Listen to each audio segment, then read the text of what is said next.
sulit na sakripisyo, guys. Ayan, oh, talagang grabe. Sabi ko nga sa inyo, ay, these are your dreams coming true, your dream manifestation, guys. Nagpa-manifest talaga yung mga dreams nyo sa buhay, mga kapiksino. So, parang sinasabi ni, eto guys, parang unli, no? Parang binibigyan kayo ni universe ng unlimited chance para matupad yung mga pangarap mo, no? Try and try again and you will succeed. Try again and you will succeed again and again and again. You will succeed no matter what, guys, no? Parang ganun.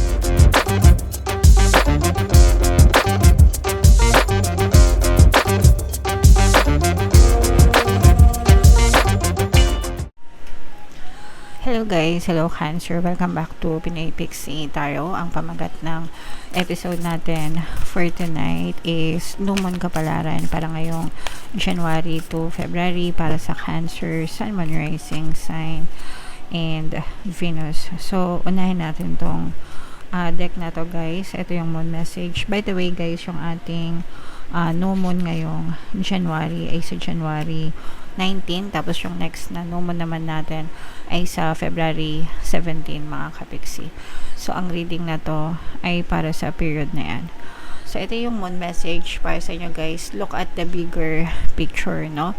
So, yung mga nangyayari sa yung mga bagay na nangyayari sa buhay natin, always look at the brighter side, always look at the bigger picture, mga kapiksi. Kasi minsan, kapag may nangyayari sa atin, ang natitingnan natin is yung negative side, no? Lalo na pagdating sa mga problema or mga pagsubok, pero hindi natin nakikita yung bigger picture, hindi natin nakikita yung mga matututunan natin doon, yung mga blessings na kaakibat ng mga experiences na yon, no? So, kailangan lahat yon tinitingnan natin, mga kapiksi, and kailangan palagi nating i-highlight, no? Yung positivity sa bawat experiences. Kagaya lang sa reading natin, guys, tuwing nagre-reading ako sa inyo, palaging may negative, palaging may positive, pero palagi nating hina-highlight yung positive, mga kapiksi, para dun kayo mag-focus, para yun din yung ma-experience nyo sa buhay, okay? Alright.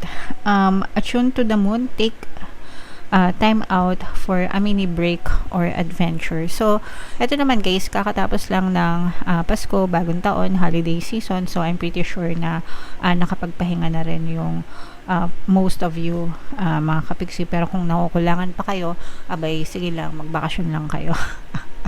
Magpahinga lang kayo kung kinakailangan. Okay? Additional meaning nitong card na to, the situation may have come around because you've been distracted. Kung kayo ay may mga pagsubok or challenge or may mga negative na nangyayari sa inyo, guys, ibig sabihin doon na focus yung attention nyo, no? Kaya siya na push out sa inyong physical reality. And pwedeng yung baligtarin yung sitwasyon nyo, babaligtarin nyo rin yung focus ng attention nyo. So, imbes na mag-focus kayo sa negative, mag-focus kayo sa positive, okay? Ganun lang kasimple, mga kapiksi. Be confident to win the day. Siyempre, kailangan confident ka, naniniwala ka sa sarili mo, mga kapiksi. Have you shown that you care? If not, now is the time. So, pinapaalam mo ba sa mga tao sa paligid mo na mahalaga sila, importante sila sa'yo? So, kung hindi pa, now is the best time para ipaalam yun sa kanila habang may pagkakataon pa. And find a balance between speaking your mind and saying too much. Minsan nag-overshare tayo, mga kapiksi, no? Minsan, kung ano yung minsan din yung iba sinasabi nila prangka sila or whatever. Kung prangka kayo, guys, hindi lahat ng tao prangka kagaya nyo. Palagi nyo tatandaan yan. And kung hindi kayo nasasaktan sa naririnig nyo sa iba, yung ibang tao hindi kagaya nyo. There are people na overly sensitive, and yung mga sinasabi nyo sa kanila, they might take it personally and negatively na nakaka-impact sa kanila. So, mag-ingat din kayo sa mga salita na sinasabi nyo sa ibang tao, guys, no? Hindi porket alam nyo or tama kayo, ganun na lang. Break it to them gently, in a nice way. There's always a way to say things nicely sa ibang tao. It doesn't hurt to be kind, mga kapiksi. Palaging maging mabait and palaging isipin yung nararamdaman or mararamdaman ng ibang tao, guys. Okay? So, tingnan natin naman, dito naman guys, tingnan naman natin yung love message, mga mensahe sa'yo ng person mo, mga kapiksi. Kung ano yung makaresonate ha, iba-iba kasi kayo ng sitwasyon.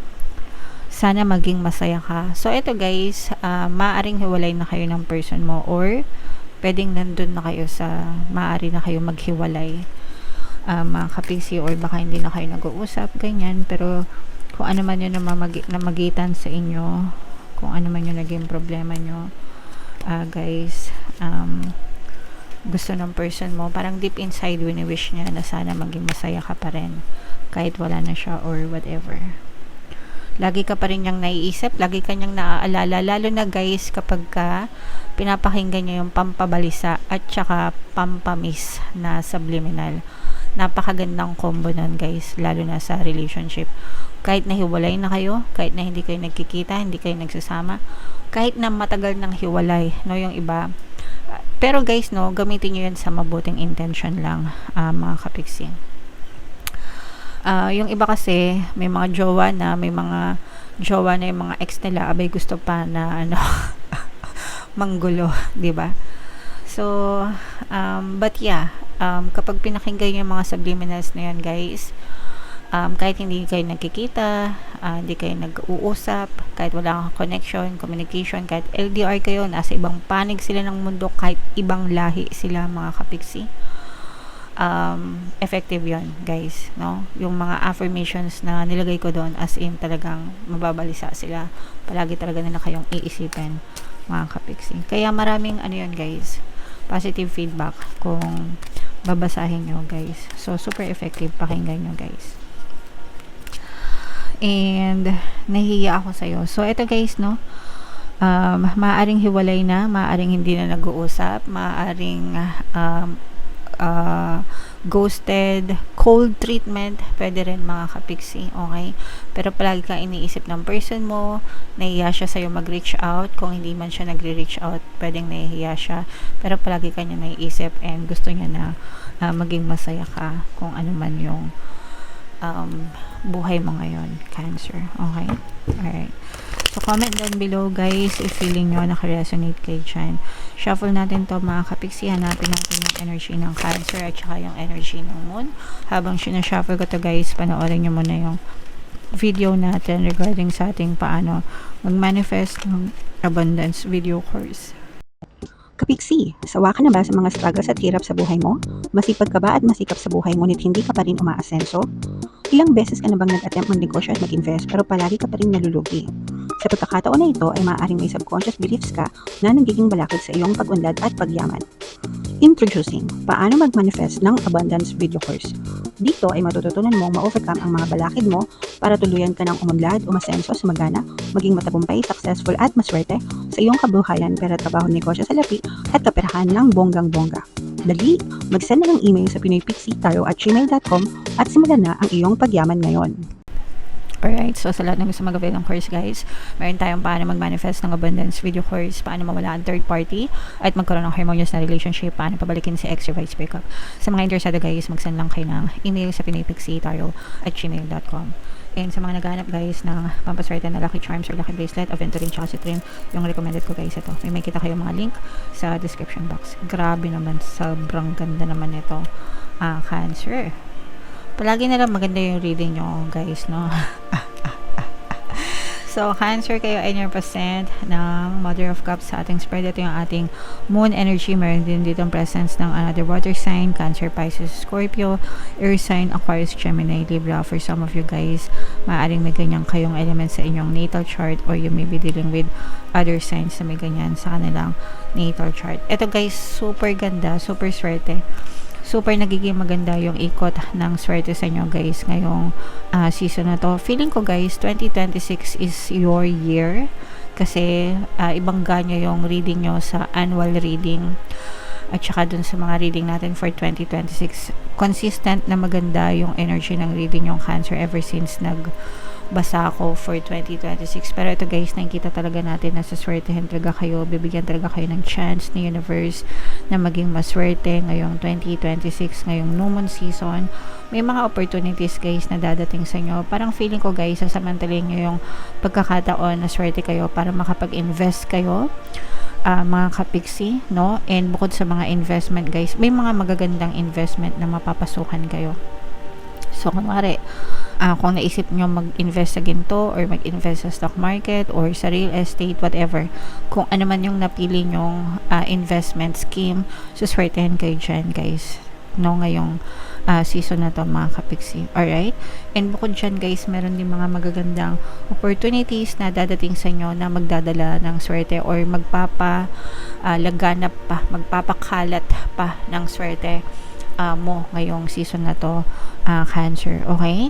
So, itong mga opportunities na to guys, these are your answered prayers, no? Mga sagot ito sa mga dasal nyo, Cancer. Kung meron kayong mga plano, make sure na isulat nyo yung mga plano nyo and make sure na i-implement nyo yung mga plano nyo guys, kasi talagang suswertehan guys sa mga plano nyo, Cancer. Okay?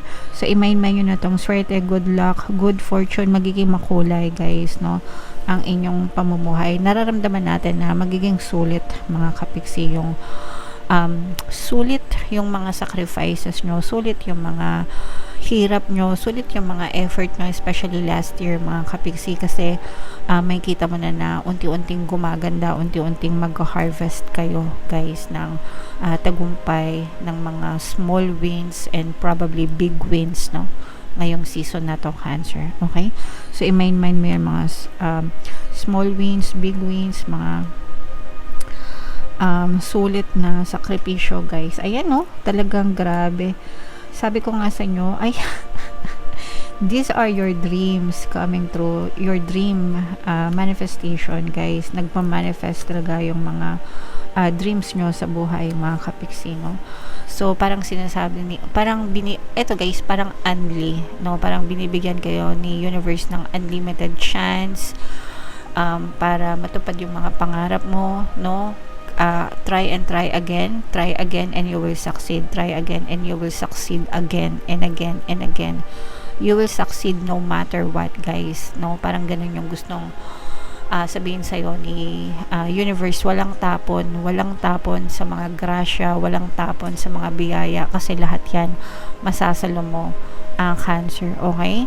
So, i-mind mo na tong mga dreams na to, tong mga unli dreams, unli pangarap, guys, unli biyaya na ipagkakalob sa inyo, mga kapiksi. Alright? Now, for some of you guys, ito, syempre, hindi naman absuelto, kahit na maganda yung kapalaran natin, meron pa din sometimes na mga negative na pasumusulpot, no? Ito naman guys, na nararamdaman natin na for some, nagkakaroon kasi ng transition, no? Kumbaga, mula sa madilim na langit, nagiging makulay and maaliwalas yung inyong kalangitan sa tulong din ng mga tao na nagmamahal sa'yo, no? So, ikaw, kumbaga parang for the longest time na naging malungkot ka, nag-isa ka, feeling mo, pasan mo yung daigdig, no? This time around guys, parang magiging maliwanag, maaliwalas ang iyong kalangitan, ang iyong kabuhayan, and hindi lang yan dahil sa sarili mong pagsisikap, pero dahil din yan sa mga tao na naniwala sa'yo at tumulong sa'yo noong mga panahon na naghihirap ka or kailangan mo ng kausap, ganyan. So, you also owe it to them, mga kapiksi, kaya dapat ka i-share mo din sa kanila lahat ng mga blessings na tinatamasa mong, Cancer. Okay? Alright, so yeah, comment down below guys, Cancer.